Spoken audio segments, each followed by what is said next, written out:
Tanawa ra gud mga pinanggao. Lalaki nagpropose ngadto sa isig ka lalaki. Mao ni nahitabo sa kalibutan ron mga pinangga. Nga init kaayo ang panahon. Halos wala nay ulan. Ang hubas ng kadagatan, halos wala nay tubig nga mainom. Tungod kini sa atong binuhatan dinhi sa kalibutan. Unsay giingon sa Leviticus kapitulo 18 bersikulo 22, dili ka maghigda tipon sa lalaki.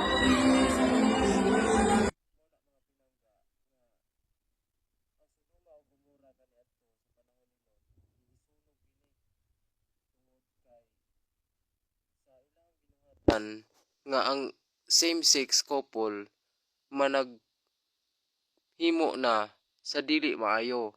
Sumao ka na nga silot gipasidan-an nga mohawa didto nidtong lugara sa Sodoma Gomora aron dili sila maapil. Sa susama nga panghitabo kini usab atong na nakuanan sa atong panahon karon.